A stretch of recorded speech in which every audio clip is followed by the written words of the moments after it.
Good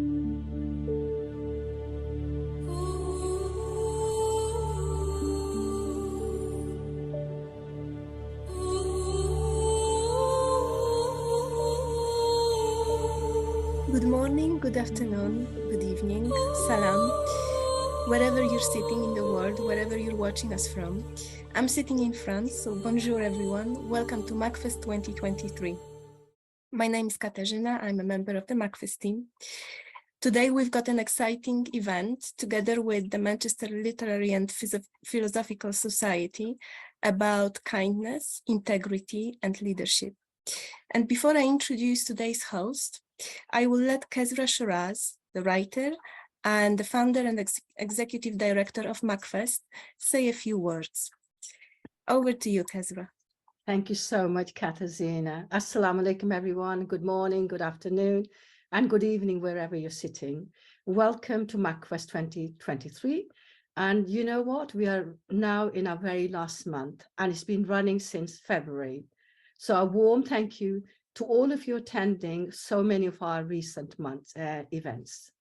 We are delighted to host this very special international event in partnership with Manchester Literature and Philosophical Society, with our speakers sitting in Washington, USA, Germany, Heidelberg, and Manchester, and our tech host sitting in France and in Greece, so totally international.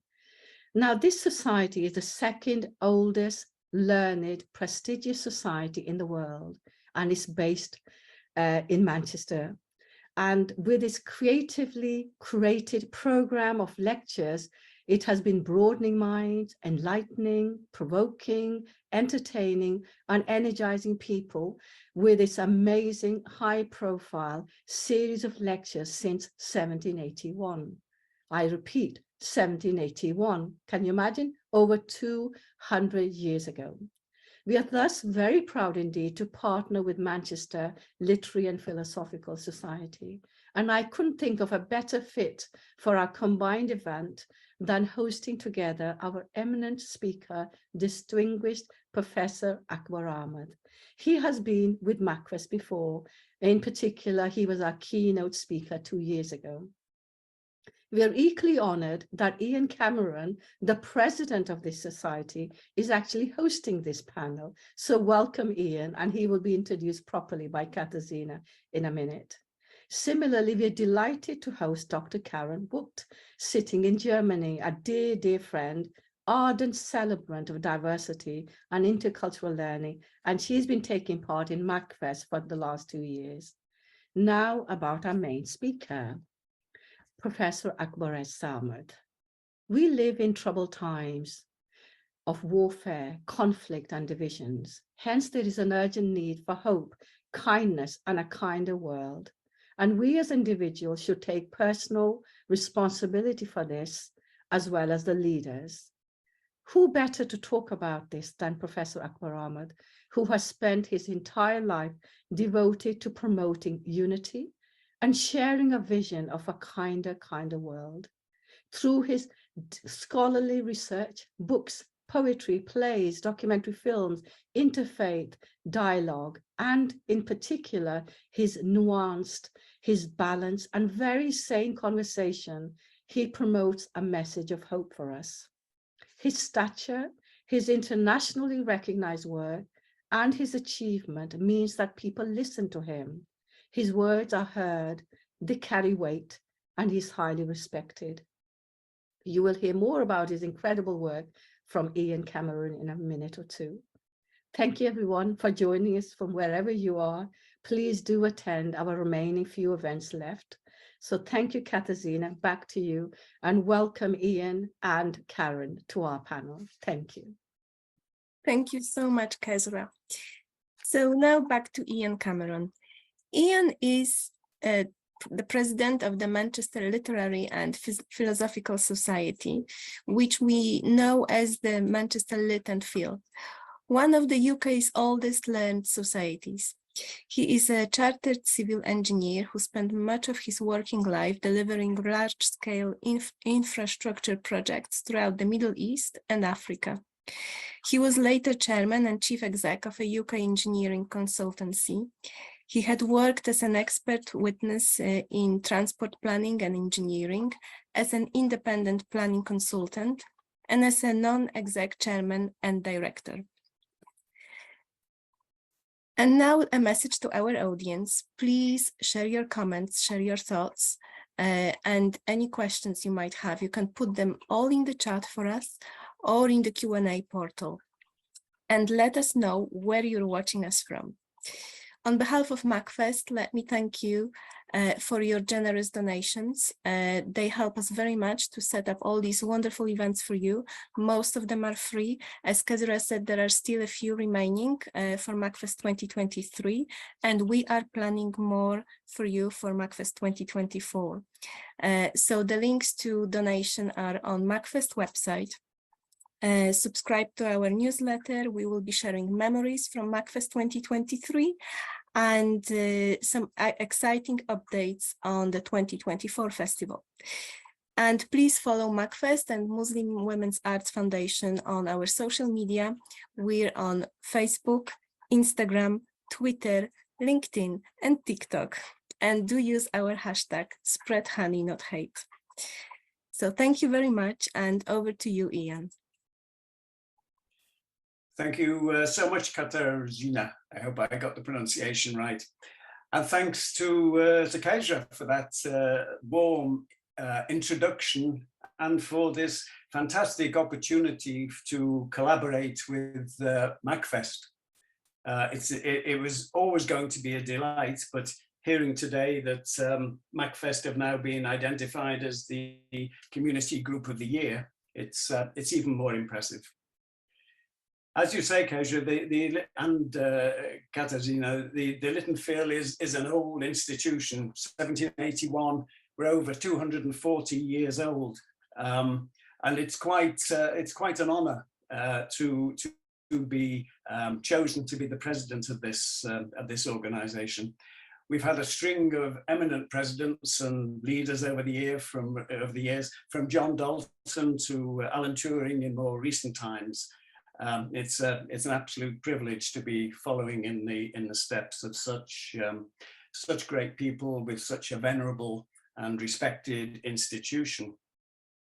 But as my grandchildren are always keen to remind me, old people and old institutions need to keep up to date.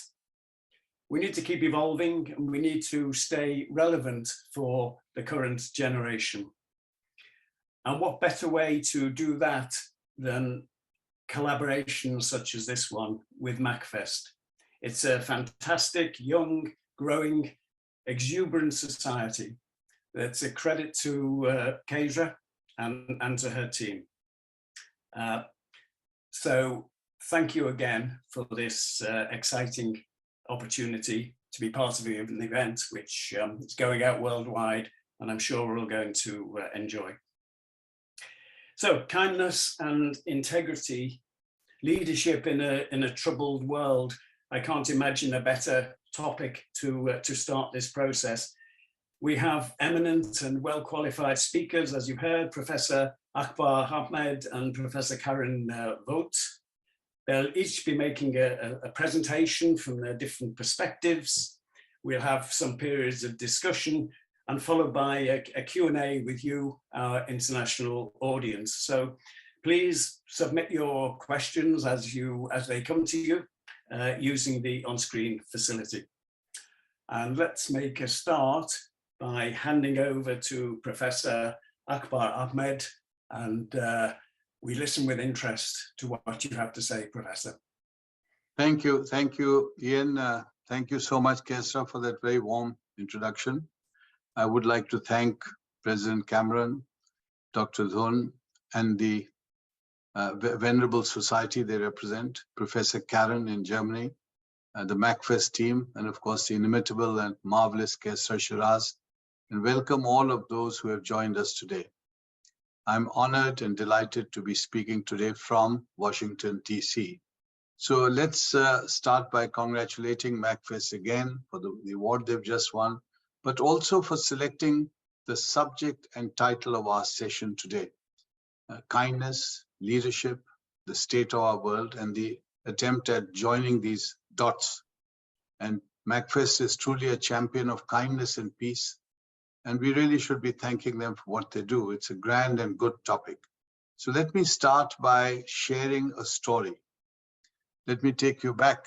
Many of you may not have been born, but let's go back to September 1990.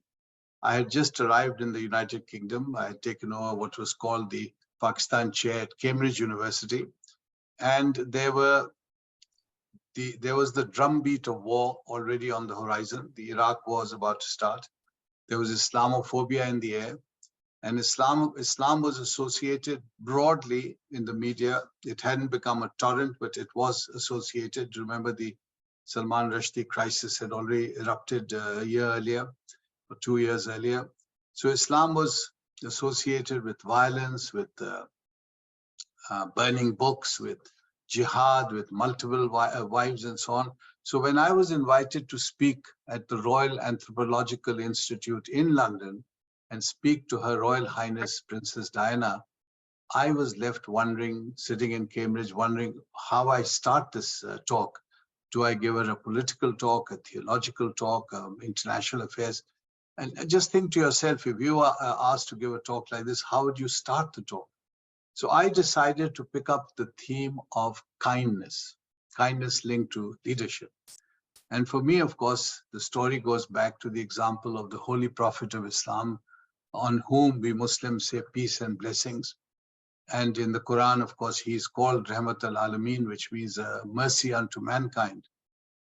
And of course, to identify and to underline my pride in my culture and tradition, I wore, in spite of all the bad publicity, I wore the Pakistani shalwar kameez so that Her Royal Highness would identify that here's a speaker representing his own culture. And I drew her attention to my garb, and you can see in that photograph, it's a historic photograph taken by the royal photographer, and we are using it with his permission. So you can see me wearing my dress and Princess Diana sitting right across me. There were all kinds of protocol problems. We weren't allowed to normally speak over any royalty, or you had to be lower than them in terms of protocol. You couldn't speak, they spoke to you first, you could only reply. When they walked up, everyone had to move away in case they wanted to talk to you personally and so on. That level of protocol I only saw once I came to America, and I was invited after 9/11, straight after 9/11, to be on the Oprah Winfrey show. And there again, I was given instructions which were very, very similar. Don't speak to her unless she speaks to you, etc., etc. And only during the break, it was a long program, during the break, she reached out and put her hand on mine and began to talk to me that I was encouraged to be informal with her. And again, I found her very charming and very attentive. Well, the story I told the princess was this, and it's well worth remembering. Many of you may be familiar with it. The Prophet was want to take a certain lane in his walk in Makkah on the way to his meetings and his activities. And as he walked through this lane, there was an old woman living on the first floor who would throw garbage and filth on him. And this carried on for some time, till one day there was no filth. There was no one throwing anything at the Prophet, and he was intrigued. So he asked people what's happened. And he was told that the woman was ill. So he went to the market and he bought some fruit and some other things and came up to the flat, knocked on the door and came in and found the old woman in bed. She was ill, and she saw him and she was very surprised, and she was very, very moved. And she felt ashamed. She wept in her shame. And she said that even my relatives have given me up. No one is bothered about me.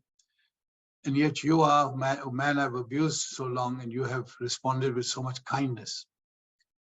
And I really believe that that story encapsulates what is so essential for our leaders to remember, that ultimately all of us have a human heart and we respond to kindness. So after the talk, the princess walked up to me, and again, breaking protocol, and others stepped away. And she asked me, she said, how can I help? How can I act as a bridge? Can I do anything to improve matters? And I was very moved by that, because this was her being motivated by a sense of expressing, spreading, reaching out in compassion and kindness. And we know how she grew in public stature up to the time of her tragic death. And she had become a world figure. And to me, the iconic picture of compassion is her holding that little child with HIV in her lap. It was Madonna and child, a very iconic picture symbolizing compassion and kindness. So my first point, and I'll only make 3 brief points. My first point is that it is a world, if you look around you, it is a world which is gloomy. There's climate change. There's a virus that will not die, won't disappear. There's ethnic and religious violence right across the globe. You can't pretend it doesn't exist. There are entire communities on the verge of extinction, literally facing genocide. And there's the media spreading fake news and misinformation. And then, of course, if this wasn't enough, we have the very rapid, exponentially rapid growth of AI, which is just coming around the corner, as it were.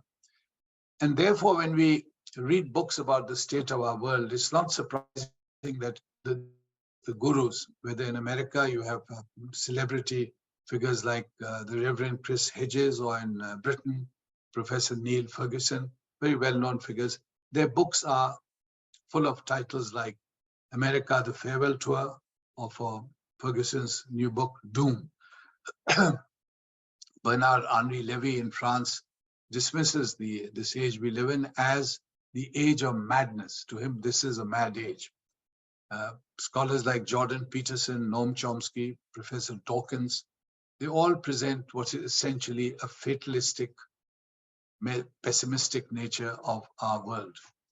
So leaders and traditional leaders, and we have all these famous leaders who are written about, films are made about them, they tend to see the world, and I can give many examples. You've got Kissinger, Nixon, and more recently in the last century, we've had leaders like Stalin and Hitler, who the great British historian Andrew Roberts included in his discussion of leaders, because he said morality cannot be equated to leadership. So leadership in itself has to be studied. And Stalin and Hitler, for whatever terrible things they did and horrible genocide and violence they inflicted, they nonetheless were leaders. So what you'll notice is that these leaders are talking about their world and our world in terms of strength, strategy, security. Even the terms that we are hearing after 9/11, you have terms like enhanced interrogation, waterboarding, hunting the enemy, decapitating the enemy, annihilating the enemy, collateral damage. These are new terms, and they completely dehumanize the other, whoever the others, religious other, ethnic other, political other. So these writings on leadership are in fact reduced to dangerous and ugly confrontation between different religious and ethnic groups. Rarely, if ever, we come across words like kindness and compassion. So that's my first point. And remember, paradoxically, every human heart contains the flower of love. It is there. If you have not discovered it, you will find it. Our second point is this, and this really derives from the work I'm conducting right now with Frankie Martin and Dr. Amane Hoti. It is based on a seminal book by Prince Dara Shikoh, a prince of the Mughal Empire, and his book in the 17th century was called The Mingling of the Oceans. So the mingling of the oceans are the oceans of the Abrahamic faiths and the Sanskritic faiths. And he's not saying you give up your faith or compromise it. He's saying you need to understand the other faith, live with it in respect and in harmony, and embrace it. It's a very, very important message. And this was the 17th century. When people talk to me about interfaith, I refer them to this particular critical seminal work in interfaith activity. So we were, while gathering material for this particular study, we came across so many examples of human kindness over the ages. Let's start with a great example straight away, Pope Francis, who I really would say is Saint Francis. He's a living saint. I'm not sure whether I'm qualified as a Muslim to bestow saintship on anyone, but if I could, it would be him. The image of the Pope washing the feet of refugees is such a moving image. Just think of it, the Pope washing the feet of these refugees, who many leaders in the West were calling, American leaders were calling them rabid dogs. They were abusing them, they were shunning them, they were rejecting them. And full marks to Merkel in Germany, who reached out to them and allowed so many to enter her country and live with some dignity and with some hope for the future. Another example is, of course, the great Mahatma Gandhi. We know his fasts unto death. Whenever there was rioting, he would start fasting so that both Hindus, Muslims, and other communities would stop killing each other and begin to embrace and reach out to each other. And it's again a unique example of someone reaching out at that level. And then, of course, you have his counterpart, Mr. Jinnah, the Quaid-e-Azam of Pakistan, who, again, there's so many examples where there was a very famous incident in Karachi where a mob had gathered around a small Hindu group and they were threatening them. And he plunged into them. Remember, he's the Governor General of the country. He broke protocol, plunged into the Muslim mob and said, this must stop, and I will constitute myself the Protector General of the Hindu community. He took this step.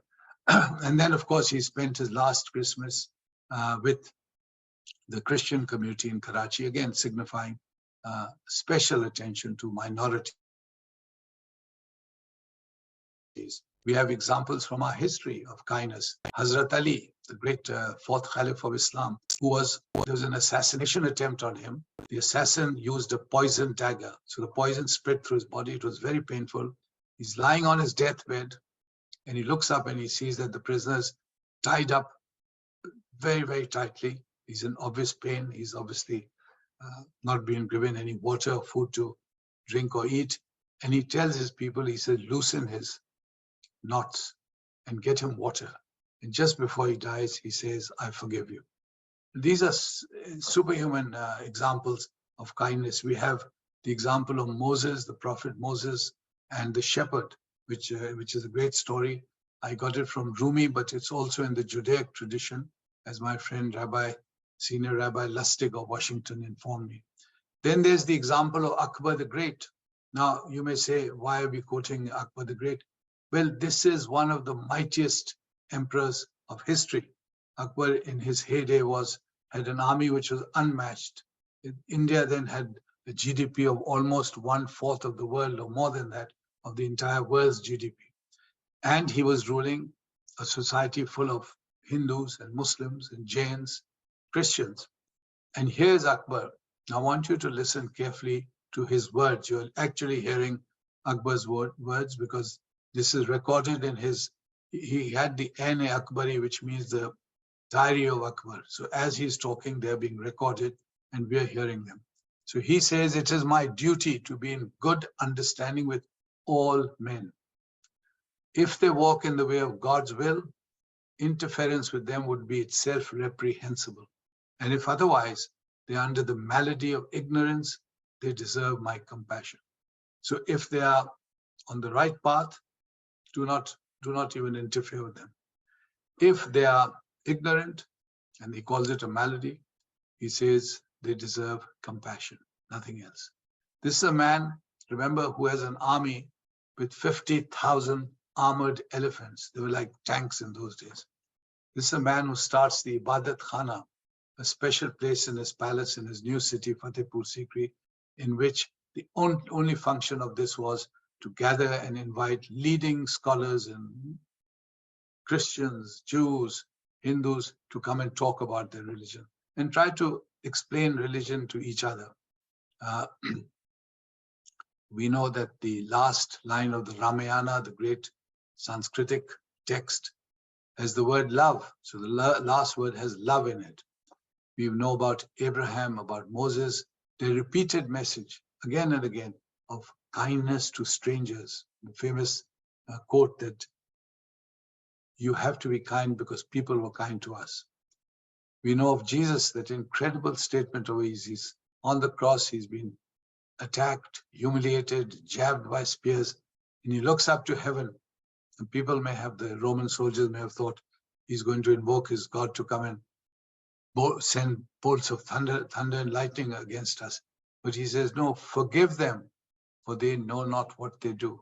I mean, what a powerful message in those, especially in those circumstances. So they're bringing for us something which is permanent, universal, and with us even today. And of course, we recall Confucius, Lao Tzu from the East, and their famous sayings that you treat others as you would want them to treat you. All of these sayings are rooted in the idea of compassion and kindness.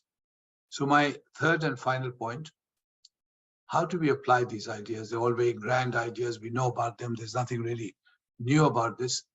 But what's new is the search for answers. How do we apply them? We know that if we apply them to the politicians of today, they may just laugh in our face and they may say, you're an idealist, you're just a scholar on a campus or a out of touch author or whatever.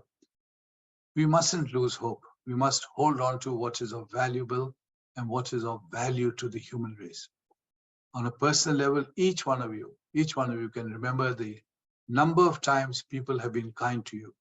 Your mother, your father, your siblings, your friends, and most important, strangers. That is an expression, this kindness of strangers. I've had so many occasions in my life when strangers have been kind. And one example is, of course, my friend, Professor Lawrence Rosen of Princeton University. Although he insists he's secular to me and my family is the nearest thing to an angel on earth. We have known him for almost half a century, and we've seen him consistent, loving, kind, and compassionate. And particularly at a time when the world seemed to have turned away from me. There he was, like a rock of compassion and friendship. So I want you, after our session today, all of you, I know you are a global audience in different parts of the world, busy on a Sunday, but please remember my request. Go out and be kind to your spouse, to your parent, to your sibling, friend, and most important, to a total stranger. You'll be making it a better world for that individual and for yourself. And let me conclude by asking you not to give up hope, but to continue to struggle towards a better, more loving humanity and embracing all. Every tradition gives hope to its followers. In Islam, the Prophet, peace be upon him, once very famously said, and I owe this to my daughter, Dr. Hoti, the saying is, even if the end of time is upon you and you have a seedling in your hand, plant it. So even if the end of the world is upon you and you have a seedling in your hand, plant it. Don't give it up. Don't give up hope. Thank you. Thank you, Professor. You've given us a lot to think about there. Let me take a moment while we let your request sink in to just summarize your own personal achievements, and I'll try not to embarrass you. You're very well known to almost all of our viewers today, but it's still worth rehearsing the background that has brought you to the position that you now take. So you're an academic, an author, a poet, playwright, filmmaker, former diplomat. You're currently Professor of International Relations and hold the Ibn Khaldun Chair of Islamic Studies at the American University in Washington. You've served as the Pakistan High Commissioner to the UK and Ireland, and a Global Fellow at the Woodrow Wilson Center. You've taught at Princeton and served as visiting professor at their Institute of Advanced Study. You've also taught at Harvard and have been a visiting scholar at their Department of Anthropology. You're the first chair of Middle East and Islamic Studies at the US Naval Academy and a non-resident senior fellow at the Brookings Institution. In 2004, you're named as District of Columbia Professor of the Year by the Carnegie Foundation. Formerly a member of the Civil Service of Pakistan, you served as political agent in Waziristan, commissioner in Baluchistan. You served as the Iqbal Fellow, Chair of Pakistan Studies at the University of Cambridge in the UK. As an anthropologist and scholar of Islam, you completed your MA at Cambridge and you received your PhD at the School of Oriental and African Studies in London. He received a Medal of Excellence, Star of Excellence from the Pakistani government, and the Sir Percy Sykes Memorial Medal from the Royal Society of Asian Affairs in London. You're frequently named among the world's 500 most influential Muslims, and you're named in 2015 as Global Thought Leader in the World Post. The BBC has called you the world's leading authority on contemporary Islam. I can't imagine how you've crammed into a life that's, I don't think much, and all based, I think, on this theme of kindness and integrity. Can we take a few minutes to discuss some of the issues that you raised? We have audience, but let's just start with picking at some of the particular points. You talked about the authoritarianism, shall we call it? I think for most of my life, I was relaxed into a view that the world was generally becoming a more liberal place. I was coming out of 2 world wars and starting to think that era was maybe beyond us. And although there were many disappointing incidents, generally speaking, I felt that things were getting a little bit better. Now I'm not so sure. I don't know if this is just my old man spirit kicking in, but I look around me, the great emerging power of the world in China, with President Xi establishing his rule and extending it, and with clear views on how he has to fight for the supremacy of China in the new world order. President Putin in Russia, determined to return Russia to its imperial greatness, whatever it takes in human cost. These are the big elements, but there are others as well.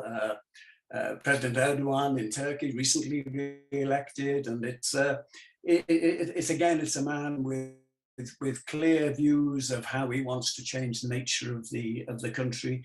President Modi in India, Orban in Hungary, strong leaders. It seems that we are now moving into an era of. And what's interesting is these people, although they may tinker with the electoral system, they are elected leaders. So there seems to be a world acceptance for a strong leader is maybe best all round. Am I right in that? Am I judging it right? And if so, is there anything we can do beyond the personal actions that you've outlined to address this? Well, Ian, you have asked a very important question, which I'm grappling with in this book I'm doing, and you answered it yourself. You're seeing the patterns. You're a scholar who's traveled, lived abroad. You're seeing the patterns across the world, number one. Number two, you're also seeing a disillusionment, a disappointment with this trajectory that you talked about. We were all living in the post-Second World War era, and we all had this idea that the world is going to be progressing towards a more liberal order, towards a more progressive, embracing universal order. But we are seeing this trajectory reverse itself. And we are seeing the paradox where a lot of people say, no, we are quite happy with this new emerging structure where you have very extreme right-wing leadership or populist leadership, whatever you like to call it, very often targeting the minorities. So my big point here is, Ian, that, and I know that you're just wavering on what you think of the state of world affairs, but what should convince you that there's cause to be concerned, if not alarmed, is the fact that many of these societies are focusing on not just the minorities, but actively marginalizing them and even pushing them towards extermination. This is a very dangerous word, as you know. We've had experience of this word in our recent history in the 20th century, but this is happening. You have entire communities locked up in concentration camps. You have entire nations expelled from their homeland, living abroad, scattered all over the world, as in the case of the Rohingya. So there are many, many examples I could give you of this. It all goes back to the notion of lack of kindness. That's why we have to constantly hammer on this theme. And as you say, what can we do about it? Remind people you're in a very eminent position in England and in fact in the world. You have a platform. Your voice is very important to remind people that this is what philosophy, literature, and all really meet. This is where they meet. They meet in the concept of humanism, of humanity. And this, at the core of this humanity is the concept of kindness. And again, you have examples in front of you in European history, examples of kindness like the Emperor Frederick II from that example, or Roger II of Sicily. These are marvelous examples of people who embraced all of society, Christians, Jews, Muslims. And then you have examples that you gave, and you're absolutely right. So we have to help people understand that unless they check this tendency and pull back, we are going to be living in a very uncomfortable world, a very violent world and disordered world, a world of violence, because you are now involving hundreds of millions of people, people who are hungry, they are scared, they are not sure about the future. And then, as I said, in the background, you have this AI emerging, and you have fake news and all these different issues emerging. So how to challenge them is, first of all, to be aware of these issues, and secondly, to do something about it. And to do something is to speak out and touch the people who are leading us, the leaders, who very often are unaware of these issues or won't recognize them, even if they, someone comes and throws them in their face, they won't recognize them. Mm. Thank you for that. I have a second point, which is it's not dissimilar, but it comes at a very different level. We've been talking about strong leaders who manage to secure themselves in a position of authority, but the other movement which gives me cause for thought is what can we refer to it as, I suppose, identity politics, if the woke movement, if you like. I think I first started to recognize the strength of this movement after the George Floyd killing in the United States, and I think initially I could see the drive was positive. It was to say, look, there are groups in society, and this is undoubtedly true, who are victims, who are prevented from taking their part in society, prevented from taking their share. Has evolved, the more it worries me to put people, what can we say, identity groups, to focus on self. You know, as an individual, I'm part of a particular group, whether it's racial, national, gender-based, religious-based, and within that group, it's the old silo mentality, which we're familiar enough with over the years.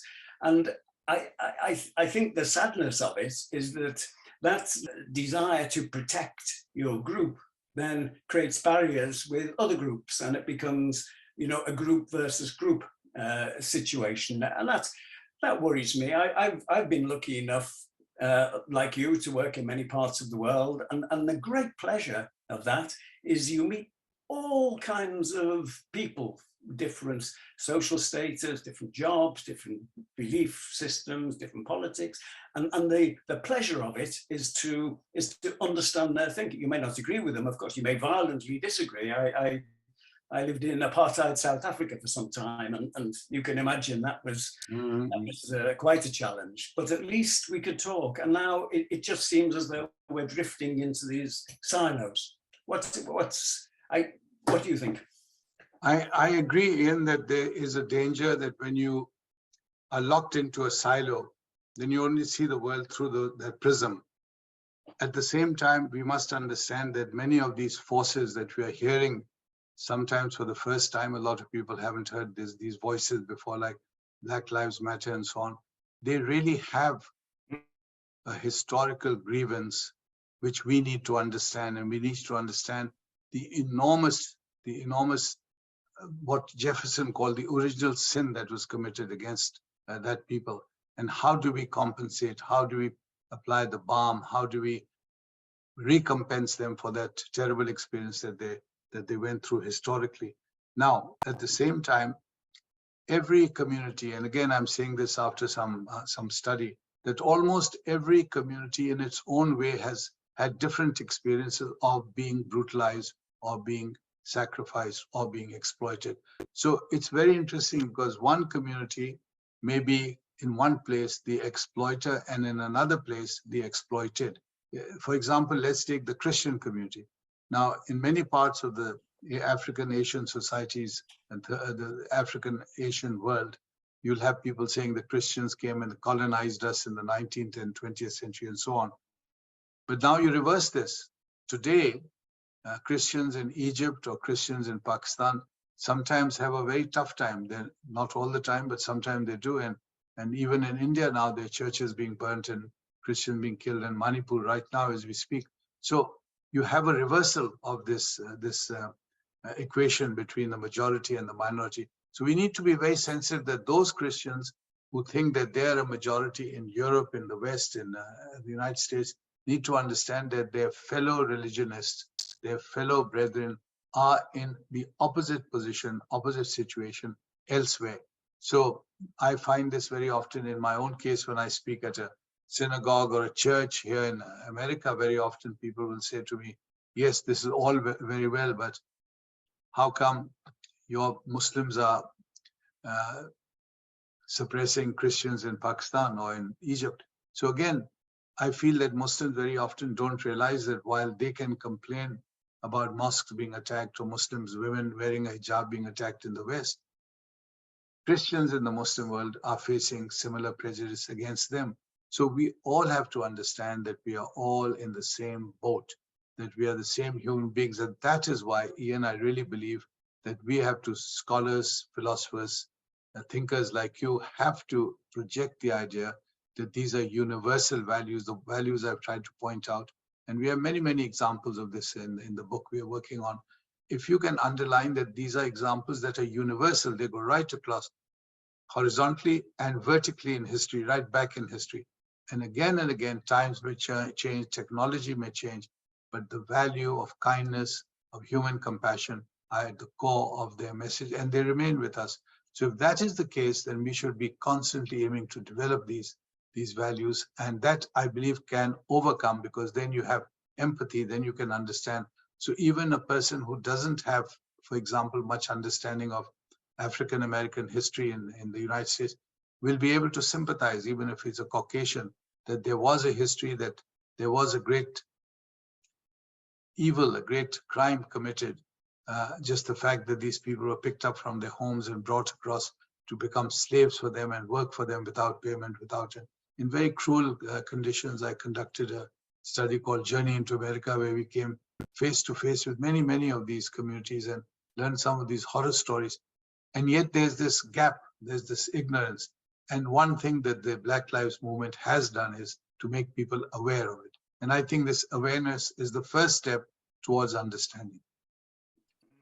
Very much.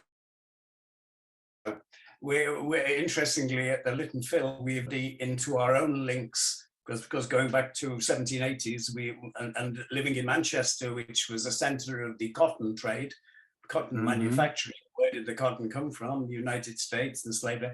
So we've commissioned a study which is just reported quite recently, and now we're working on how we respond, and that response we hope to make, and I hope this will please you, through interaction and developing our relationship with the Afro-Caribbean community of Manchester, and trying to move towards a common understanding of the wrongs that were committed, and more importantly, what we can do now to rebalance relationships and to provide the opportunities which have been missing. And in India, your contact with India, because what was happening in India is that when the British landed there in East India, Bengal, And Bengal was then the richest province of India, the richest province. And the source of wealth was jute and cotton. And you, of course, as you mentioned, Manchester was to become a center of cotton. So a very systematic and a very cruel campaign was conducted to destroy Bengal cotton and jute. And these skilled laborers who had for generations been working on, because the silk of Bengal was famous, world famous, their thumbs were broken. So the result was that they overnight were crippled. They couldn't compete with it because the cotton was then sent to Manchester, sent into the mills, and cotton was made and then re-exported back to India. So you can see that colonialism had some very, very cruel ways of conducting business, and that has left a scar. So again, the first thing is to begin to unravel our history, our joint history, not with the aim of humiliating or insulting or causing hurt to the other side, simply to educate each other so that we understand and move forward. Very much like Mandela in South Africa, you in South Africa, and his very presence and his philosophy of the Truth and Reconciliation Committee that changed the nature of the relationship and allowed people to think in terms of something more positive to move ahead. Yeah, that was a remarkable innovation, truth and reconciliation. I could carry on talking to you all night, but I'm conscious that we need to take some questions from our audience, but first to introduce our other eminent guest today. So if you'll allow me to do that, let's bring Karen on board. I'll just say a word about her first. Karen is a Germany-based professor of teaching English as a foreign language at the University of Education in Heidelberg. Originally a trained teacher, she's a teacher educator and researcher with many research interests. Some of them are intercultural abroad, digital media, and AI, interesting, in language learning and teaching, studying abroad, language testing and assessment, inclusive foreign language teaching, the Common European Framework of Reference for Languages, and vocationally oriented language learning and teaching. She, of course, is an old friend of MACFEST. She's published widely in all these areas and more, and has delivered many conference presentations and led numerous national and international research projects. She's also the head of professional school at her university, a central unit whose mission is lifelong learning, including professional development for teachers. She's always been interested in celebrating diversity and intercultural understanding. So can I bring Karen into the conversation, invite her to say a few words to us, and then we'll see where we're up to with the questions from our audience. Thanks, Karen. Thank you so much, Mr. President Ian. Thank you so much, and also thank you so much, Professor Akbar. Thank you, MACFEST, for the invitation, and it's an honor to be invited as a special guest in this high-profile event, and I hope that I can contribute something to it. Yeah, thank you, everybody, for coming and giving up your at my end of the world. It's Sunday afternoon at somebody else's end of the world, early morning, and thank you for listening to us on this very exciting and fascinating, mesmerizing, I would say, type of conversation that we're having. And as Ian kindly said, that my perspective is comes from perspective of a researcher, but also perspective of a teacher educator. And I would like to take a look at kindness, of course. What does it have to do with leadership, and how does integrity come into it, and how can we implement this in everyday life, and what's the role of education in this, speaking as a teacher educator. So if you look at definitions are important for researchers, as you know. Kindness can be seen as the act of being considerate, helpful, friendly to others, and also to yourself. You have also got to be kind to yourself. in order to be able to be kind to others. I think that's an essential quality, particularly in the situation, this post-pandemic situation that we see, where a lot of people face mental health situations and issues. Kindness is also a quality in social interaction, says Erickson in 2019. It's a superpower, some people say, to make a person smile, feel good or better, feel valued, be seen, give somebody a boost of confidence, solve a problem they might have, or simply make their day. So kindness can also be seen as an act of saying, you matter. You matter. It helps to strengthen relationships. It helps to connect with people. And this is what MACFEST, for example, is all about, right? To connect with people within or outside a community. That helps to connect and helps people to relate to each other, to help people understand each other, walking in their shoes, for example. In everyday life, this can be seen in random acts of kindness. It can be done on a very small scale, holding the door open to somebody, engaging in small talk and kind of conversation, asking persons out and about, for example, in the current heat wave that we're just having, to ask them whether you can take them if you are traveling in your car.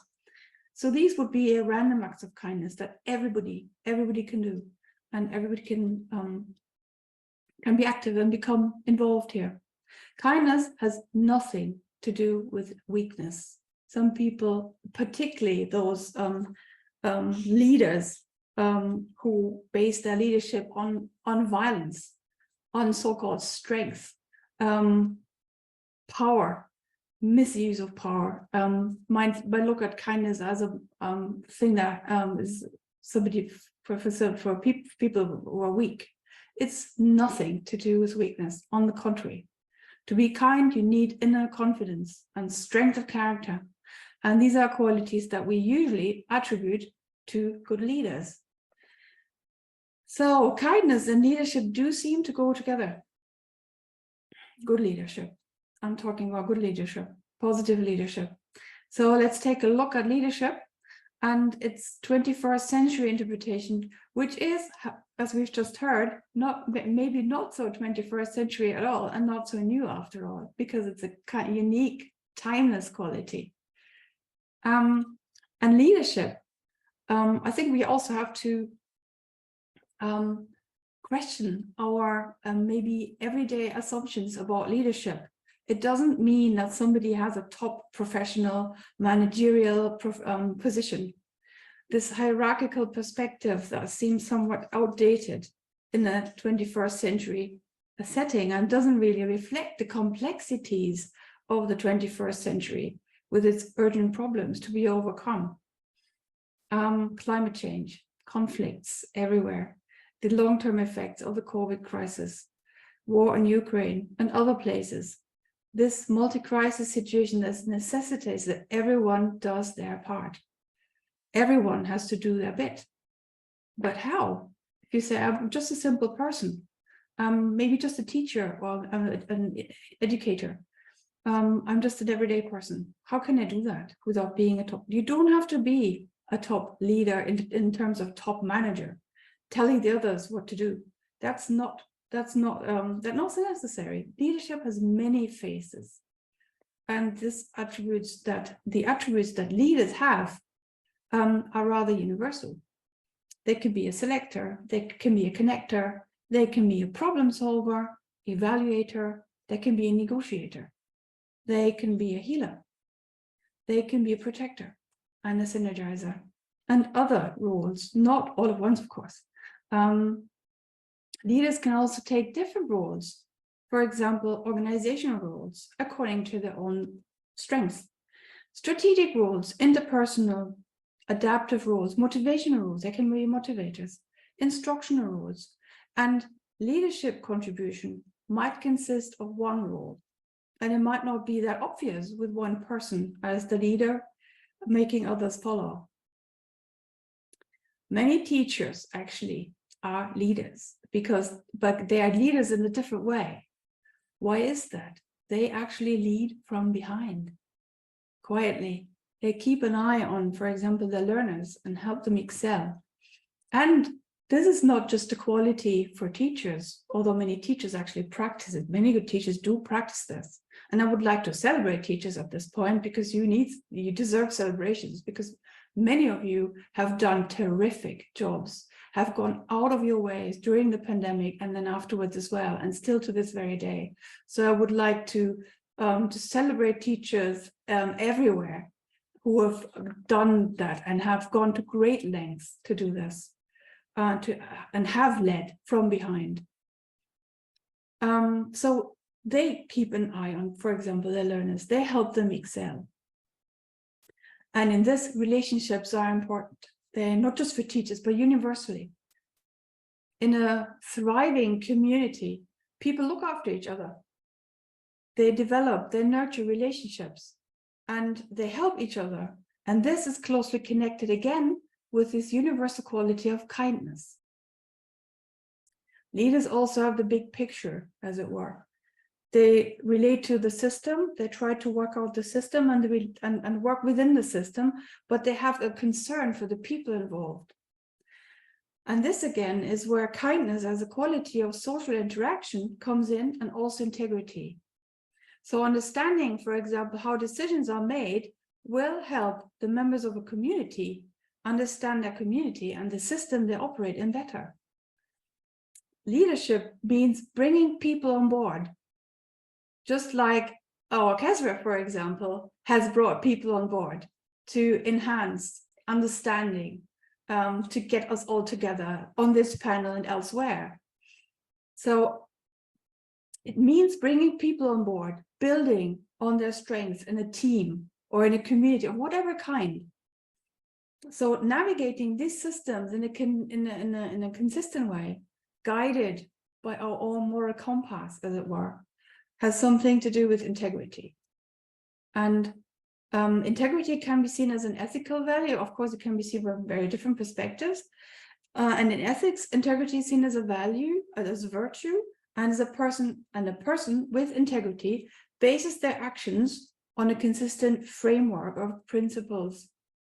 And the person's actions have to be in sync, as it were, to be congruent with this framework. And the extent to which the person's actions and beliefs and principles derive from a single or core group of consistent values is seen as the person's integrity, the extent of a person's integrity. So integrity is expressed in and based on a framework of principles that is coupled with kindness as a philanthropic value as part of this framework. That's essential for leadership again. So you can see how these all three are interdependent.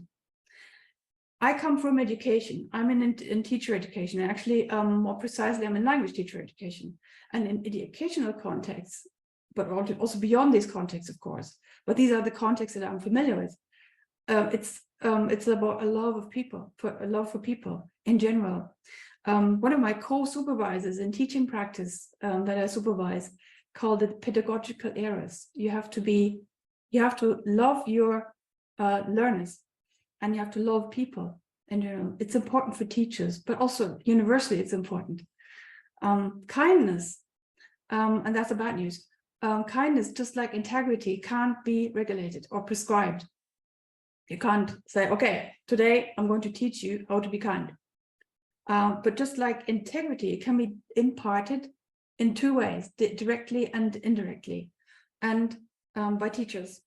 As I said, my background is language teacher education, and I've identified two ways of doing this. So the first one would be leading by example, and this would be leading to some sort of apprenticeship, which, setting a good example. Teachers are role models, and whether they notice it or not all the time, they are role models and they set an example, and their learners look up to them. in some way, because everybody in the audience will be, I'm sure you will, everybody in the audience will have been impacted by a teacher they met along the way in a positive or in a negative way. Rarely are there people who say, I can't remember anything about my time at school. I can't remember anything about teachers. And the memories that you have are oftentimes connected with teachers. Yeah, am I right? So leading by example, teachers do lead by example a lot of the time. And that leads to some sort of apprenticeship with learners, imitating the role model that the teachers set indirectly. And in terms of direct imparting of kindness, it's about raising awareness of kindness, integrity also, by discussing good practice, analyzing it, reflecting it, making learners aware of it, by trying to develop the empathy. And I can give you an example from the foreign language learning context. It's been impactful in a positive, and more often than not in a positive way, to encourage encounters with different people. And you will see, yes, probably say that, yeah, this doesn't just apply to teaching context, right? With members of the same and other communities. And it's also very worthwhile to reflect on these encounters, and education provides a kind of a framework in which there is space to do this. For example, in exchanges, you might also, if you have taken part in an exchange, for example, during your time at school, you might still remember that, even if it might, like it wasn't me, it's been like 35 years ago, but I will still remember it. Actually, I'm still in touch with my exchange partner, and after all these years, and I'm sure, but that's not the point. The point is that you will still remember it, probably. So reflecting on these encounters, and now digital media give you so many opportunities to do that as a part of, if you can't travel, if it's too dear, if it's expensive, or it's too complicated, to do this by mediated communication in virtual exchange. There's a whole research branch on in foreign language teaching on virtual exchange, and bringing these people together from different communities, from different cultures. And then maybe also reflect on critical incidents, things that have gone wrong, some miscommunication, and as learning opportunities for intercultural learning. Why was that going on? Why was that misunderstanding occurring? Think about that. How did the one person feel at the one end? How did the other interlocutor feel at the other end? And how can we fix this? And then having some kind of directory for the next time. How can you do that if you were in this situation as learners? So these are learning opportunities for intercultural learning. And this has been taken up again. I saw this in the comments that in some US context, intercultural learning is not really is seen as a failure. It is not. It is not. It has been taken up by the UNESCO and citizenship on the general scale, in citizenship context. Global citizenship is very much linked to the SDGs, the Sustainable Development Goals for by UNESCO, that many states around the world on a general scale have ratified. So this is something that actually has a kind of a political framework as well in educational policy. Another example would be literature and its inherent potential to enhance understanding, because literature gives you, and this is true for teaching context, language teaching context, is also true for everybody. It gives you the opportunity to identify with literary figures. If you can't meet these people in real life, but you have this the possibility to reflect on these people, identify with these people, and then literary figures, and then thus develop empathy and enhance understanding this way. So in doing all of this, teachers often lead from behind, and they can also impart this notion of leadership to their learners. teachers are multipliers. And oftentimes teachers do not reap the fruit of their effort immediately, sometimes not at all, and don't know about that, but about the impact that they might have made because they don't have a connection anymore. They often do not see the long-term impact, even if it might be there, and that they might make in the long run. But many teachers certainly do make a difference because they are leaders and they can inspire others to make a difference. And here we've got this multiplying effect, and we've got this opportunity for learners to become leaders themselves. Somebody was asking about the next generation. What about the youth? What can you recommend to the youth? Become leaders themselves and become leaders in the communities that are dear to them. Play out your strengths and become a leader in the modern 21st century style. Thank you. Thank you, Karen. Sorry, you just broke up a little bit to me at the end there, but I think I got the message. But wonderful. I mean, to listen to the two professors from their very different backgrounds talking about our topic, it seems that you both converge on the same solution. There are no buttons to press to spread kindness and integrity. There are no systems we can adopt, no politics we need to follow. What we have to do is to work as individuals to reach out and to spread kindness. That is the way the world can work and should work. I'm conscious that time is pressing on, and shall we take the Katarzyna or Kezra to come in from our audience, and let's see what responses we can offer. Okay, thank you so much. My goodness, such a riveting conversation. I've learned so much. Thank you, both of you. Now, there is one question I've got in front of me. It's from Dr. Akbar Ahmed, and I think she's from Egypt. How do integrity and kindness in our troubled world affect modern literature, especially drama? So, Professor Akbar, would you like to comment on that? I think Professor Karen's already said something about this. Yes, sir, I'd love to comment on this. As you know, unlike you, who is a professional novelist and your books have become films and so on, I'm still struggling in this field, but I have written a couple of dramas. My answer is this, that again, we have to explore these themes, not in a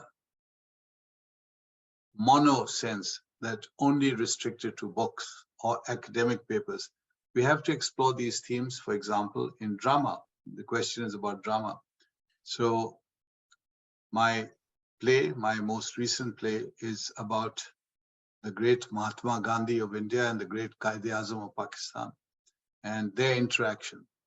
And through the interaction, you'll see that essentially one of my colleagues from Pakistan, a famous public intellectual, great author, poet, was the federal secretary at one stage, Ijaz Rahim, a very good friend of mine.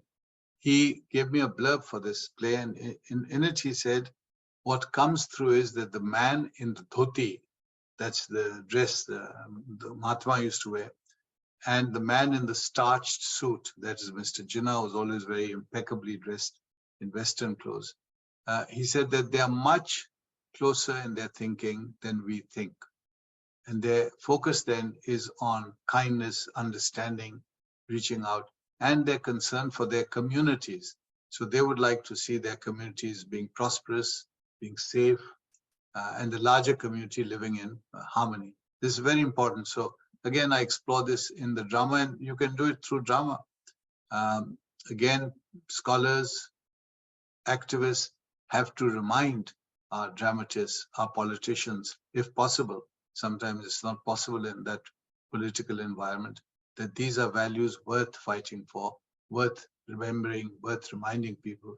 One of the great examples from Egypt, of course, is the great ruler of Egypt, Sultan Salahuddin. When he retakes Jerusalem, he exhibits his compassion and kindness, his treatment of enemy soldiers who he's captured he's happy to pay their ransom money and release them so that they can go back to their families. Is a remarkable example from history, and yet it happened. So that's one great example from your own area and your own culture. Thank you. Okay, I'll read one comment and then Katarzyna can look for another question and comment. This comment is from Charlotte Avery. She says, a wonderful catalogue of different sort of leadership roles being articulated. Also to think about being humble and showing humility, servant leadership. Best wishes from Charlotte from St. Mary's School, Cambridge, where adult leaders are supporting young women student leadership based on the values of our 17th century founder, Mary Ward, who said, by God's grace, women in time to come will do much. No, I totally agree with that. Absolutely. Thank you so much, Charlotte. There's another comment I want to read before I pass to Katarzyna. I think it's from a teacher. Let me find out. Yes. This is for Professor Vogt. Thank you, Professor Vogt, for your words and teachers. And her name's Chloe Baldoff. So important, especially in the USA, as we see a huge shortage of teachers in the country post-pandemic and with increasing tension over what should be taught in the classroom. Very important to uplift our teachers as integral influences in building leaders across the globe. So there are lots of lovely little comments. Katarzyna, can you spot any other question? I did spot another one. I lost it in the There screen. is one question actually. Just a moment. Any advice for today's youth? Okay. Okay. Okay. Who was Professor Akbar? Any advice for today's youth? I think, Kesra, I would like to hear Professor Karen on this because, you know, she's closer to youth in what she's doing. Yeah, as I said, I think it's important to give good examples. And if you set a good example in your immediate environment, I think it's up to everybody actually to be kind. And I remember during the pandemic, I remember New Zealand had one of these signposts that you see at the on the motorway somewhere, on the highway somewhere, and it was in the middle of the pandemic, and everybody all the countries had closed their borders, and the pandemic was in the process of bringing out the best and the worst in people, as times of crisis do, and it said, be kind. Take care of yourself and be kind. So be kind to others, help others. And I think if we talk about this in our families, if we try to set an example, if we talk about it with our children, and also with our parents, and also with our siblings, wherever you might have your families, and also in our immediate communities, take a look where maybe help is needed, or make people aware that kindness you don't have to give away much, and it doesn't cost you much. It's kind of just sometimes be a smile, or maybe be considerate of somebody's situation, and give them a hand, and hold open the door, or ask people, can I take you somewhere? Where are you going? I'm going in this direction. Can I take you? For example, it's just a minor thing in everyday life that can be done. And this is also, if you look at the level of education, this is also partly enhancing kindness and also integrity. And as I said, this type of leadership that doesn't have to be top down. It can be, it should be bottom up as well. Talk about this with your immediate environment. Where can you put in? Where can you pull your put in your strength? What is your strength? Where can you help the community become better, more functioning? What can you do? And I think this is something that can be done in families, but it can also be done in education. The role of education is huge here, and also in the immediate communities. And Karen, just following from what you said, I just want to say a word about Charlotte Avery, who wrote to us and made a comment. She herself is a very eminent, outstanding educationist running one of the top schools of the UK, St. Mary's, inspired by the philosophy of Mary Ward going back several centuries. and her whole philosophy, and I happen to know her personally, and I'm very proud to have known her. My family have benefited from her wisdom, from her help, from her generosity. She promotes this embracing of her students, embracing of a philosophy where her students are reaching out to the world. And I think they're providing a great set of future leaders for the United Kingdom and for the world, really. So Charlotte, thank you so much for what you're doing. And I know that you're a great leader in this mingling project to reaching out to others, other cultures, other religions, and taking your team along with you. Thank you. Thank you so much. We've already booked Charlotte for some for education and school. Now there are questions in the portal, which makes it easier for us. Two are from Shanaz, and I'll combine them together. Which books would you recommend which outline kindness shown by leaders in history? And the second one, do you think we would benefit from a work kindness week? What a lovely idea, Shanaz. I think Shanaz has come up with a great idea, Kesra, and you should take the initiative and launch this from MACFEST, I think, because you are the symbol of kindness and reaching out and interfaith. I think it would be a great initiative. And as far as books are concerned, I think the book she has to get is, and she has to wait a little bit, would be, of course, The Mingling of the Oceans that we are working on, and it should be published later this year. Published by Brookings, who published 4 of my previous books.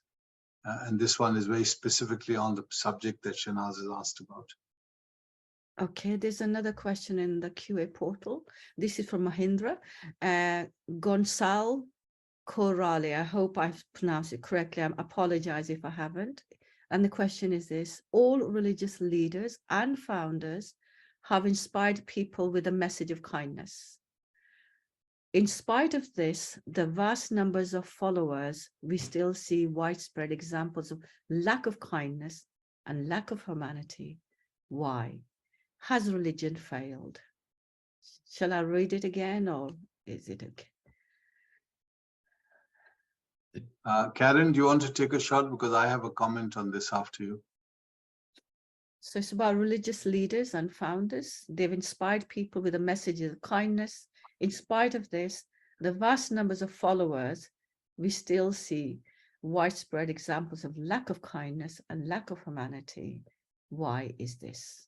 Has religion failed? Yeah, I think that's a very good question. It's astonishing that this is the case if you think about the theory, because in all major religions, kindness is an essential universal value. So if people are religious, and if they have this compass, this moral compass, this type of integrity, you should assume that they actually follow and practice what they preach, so to say. But this is, in real life, this is often not the case, probably because of power relations that they want to put in place. And I don't really I can maybe explain why this is, but what do we do about this? I think that's the more eminent question, and I do not have the answer on the big scale. But I would again advise to start in your own backyard here, of course, and set a better example for yourself and for your immediate environment and your community. And I'm sure that Professor Akbar has also something to say about this. Thank you, Professor Kel. Yes, Mandra, that's a great question, and I have thought a lot about it. And if you look at human history, you will see that the great figures striving to show love and compassion and kindness have sometimes not fared well. Go back in history.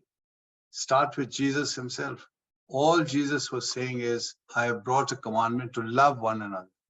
He's saying love one another. And what does humanity do? They put him up on a cross, they nail him to the cross, and they really torture him. And it's symbolic of what we do to people who are promoting love. What did we do to Dara Shikoh, the example I gave? They cut his head, they brutalized him, they brutalized his family. What did we do to Mahatma Gandhi, the man who said, love one another, peace, shanti. We shot him. So this is a challenge. It's not a new challenge, and it will continue because human nature is, Dr. Jekyll and Mr. Hyde. There's this inherent conflict in human nature, and that tension will grow. So the stronger you are and able to contain the violence that we have in our nature, the more successful we are. But if we give up and say, all right, we can't do anything about it, then the men of violence have won. And that's very important that we are aware of this tension, this dialectic, and continue to promote this idea, whatever the results, because the results will be always full of examples of very dramatic failures, personal failures. John Lennon, he's just singing, imagine, he wants peace for the world. Someone shot him. So it doesn't mean that people give up that message. It means you continue promoting that message. And go back to your own example from South Asia, where you have such extraordinary figures, not just Mahatma Gandhi, people like Vivekananda, Swami Vivekananda, whose message was peace when he came to America in 1893. Think of it. To Chicago, that very famous meeting, he said, I brought a message of peace where everyone, whatever the color of their skin, whatever their religion, are brothers and sisters to one another. These are great examples for us today, and we need to simply continue talking about them and spreading that wisdom. If I can make an observation, Kezra, from my experience of Christianity, it seems to me that religion starts with an inspired person whose message almost always involves love and positivity between individuals, normally in quite a simple message. The problems seem to arise when religious structures start to develop around that simple message. And certainly in Christianity, there's been the growth of the Roman Church, the Eastern European Orthodox Church, and then the Reformation came. There's continuous turmoil and strife among human beings who may have the best of aspirations to deliver the message, but before long they get embroiled in personal rivalries and animosities and different interpretations, and that's the point at which the simple messages of Christianity, and I think most world religions as I understand them, start to crumble a little bit. And I think the message for all of us is keep referring back to the origin. Yes. Point of the religion. Read what these people said.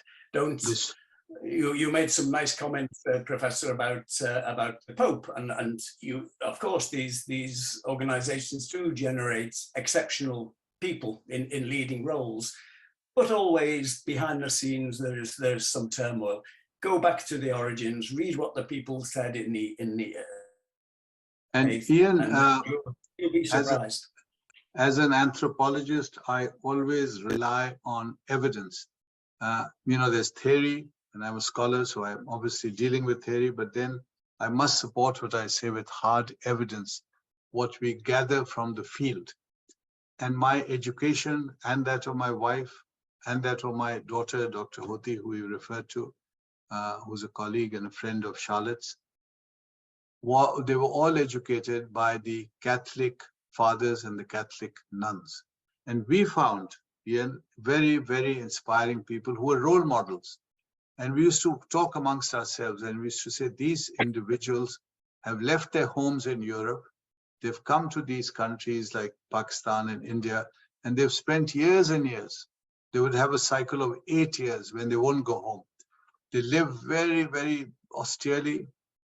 They are very humble. They dress very simply, and their whole life is teaching students, promoting values of kindness, compassion, being good to others, not being dishonest, etc. And of course, they are for themselves, the symbols of Christianity and followers of Jesus. So for us, without anyone wanting to force us to become Christian or anything, we were very, very, very inspired by them, that we felt that these were good human beings. They were good people. And that, I think, is the greatest tribute. And by the way, that stream of fathers who came to Pakistan and ran The school I went to called Burn Hall, which is one of the great schools of Pakistan at one stage when the fathers were there. One of my class fellows was president, one was the ambassador to the US and so on. The stream dried up because Europeans were not then prepared to go out and sacrifice so much for their Christian faith. So it's very interesting how this great movement and this great sacrifice that these individuals were making for the last 100 years dried up in the last couple of decades, because we're living in a different Europe, in a different world, which is more materialistic, more consumerist, and the attraction of sacrificing yourself when no one sees you doesn't seem to attract so many people. There's a very interesting point in world history. We are running out of time and we've got 2 or 3 other questions still to answer, but I think we'll choose one of them because it's about Ukraine. And would you believe we've got participants joining you from Ukraine? We've got people from across the world, including 2. So I thought, to do them justice, let's read this question and then we'll end with that. It says, how can President Biden demonstrate the principles espoused today in your session to improve the situation in Ukraine? Please, if you could briefly answer that, and then I'll hand back to Ian, and then he'll hand back to Katarzyna, and that'll be the end of today's session. Would you like to take the question, Professor Akbar? Yes, I think Ukraine is one of those great human tragedies, because you have a country which is being attacked by a bigger, more powerful, more aggressive country, and you're seeing the devastation across the land. So while we admire the Ukrainians for standing up and fighting and demanding their freedom, etc., we're also seeing the great acts of cruelty in the houses destroyed, the families destroyed. And it creates despair in me, because this is not happening in some remote part of the world. This is happening in Europe, when Europe had just said half a century ago, never again, that we'll never have this kind of brutality again. It's happening again. So what worries me a great deal is that, is this just a localized conflict? And I'm really alarmed, because now we're talking of cluster bombs and soon there'll be nuclear bombs. Or is it 1914 in Sarajevo, where Crown Prince Ferdinand was shot by Princip, and it triggered the First World War, the war to end all wars? That's what's worrying me. So I think leaders again have to be reminded not just to be kind and compassionate, so on, but they have to understand their responsibility, that in one foolish step after the other, they may drag the whole planet into a world war, because Putin is involved, which means China is involved, which means the United States is involved. So all these great powers, what are called the great powers with a capital G and a capital P, they're involved and they're watching the situation. And if these things escalate as happened in Sarajevo in 1914, it's going to be the end of the planet. It's a nuclear holocaust. It'll be nuclear war with everyone involved. It won't be localized. So a tragedy which is taking place in front of our eyes with Ukraine, very, very nobly and very gallantly defending themselves, could become the prelude to something much greater and much more dangerous and much more universal. So I think the world cannot continue to be indifferent to what's happening, and they must all work towards hopefully finding a solution to this problem, because you can't just walk into another country and chop it up and say, I want so much of it, I want to take this part and leave that part for you, because Ukraine is an independent country with an independent identity, and everyone has to respect that.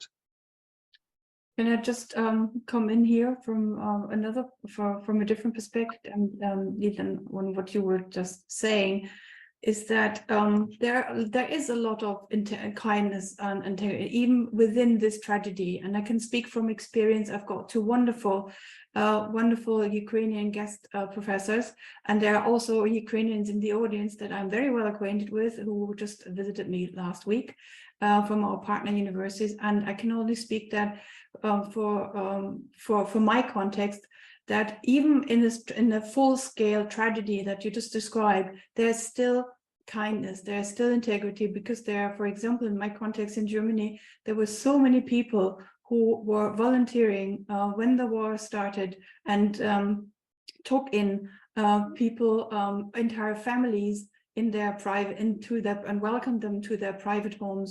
And a lot of money was raised, and a lot of initiatives were being done. So there is still hope.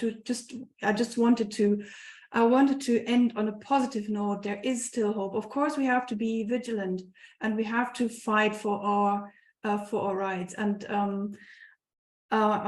we have to be aware of the realities and of the imminent threats, of course. But even in a crisis like this, as I said before, a crisis can bring the best and the worst out of people. And this is also there are some examples where a crisis like this and a multi-crisis situation, such as the war in Ukraine, an unjustified attack, will bring out good in people and will bring something positive and something constructive.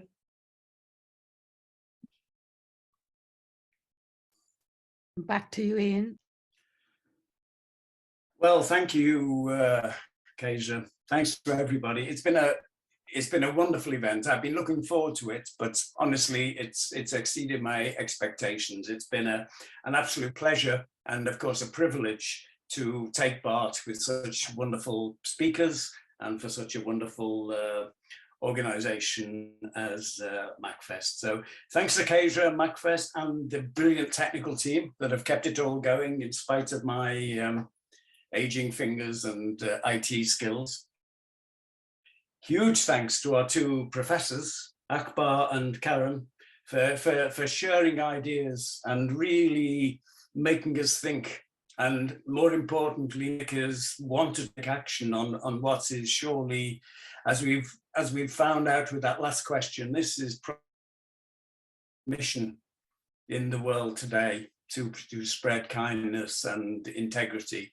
And we've learned today that it's something we have to address individually. Don't let's wait for governments and agencies to help us. Let's get on and do our part in delivering this dream. So that's it from me. Thanks again. Thanks also, of course, to our audience for their attendance, who's contributed so much to making this such a memorable event.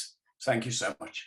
Thank you, Ian, for your leadership, and Kezia for her leadership and her wonderful team. Thank you all. Thank you. Thank you. Thank you. And Ian, thank you for perfect hosting. You've been absolutely terrific in holding it all together beautifully and so intellectually, and loved your contributions as well. And, you know, we have a slogan for kindness: spread honey, not hate, as you know. Excellent, excellent. Back to you, Katarzyna.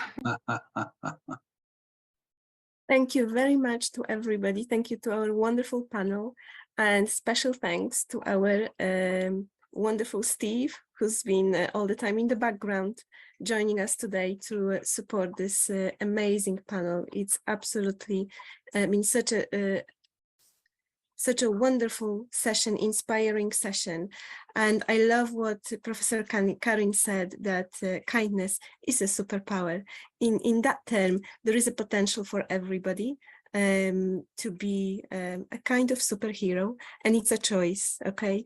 Even if you have been traumatized or you've been around bad people in the past, you can still make a choice to not to be that person. And you know, we know from science and from biology that our brain is wired for empathy, and that is the ability to put ourselves in other people's shoes. And that is necessary to have understanding and then show the kindness. So thank you again. And thank you to Kezia for... Thank you. Katarzyna, thank you. Thank you. And I hope to see you again soon on our upcoming events. The next event is celebrating Islamic artifacts and manuscripts in Mohammed bin Rashid Library next Sunday, 16th of July at 2 o'clock London's time. Thank you. Thank you.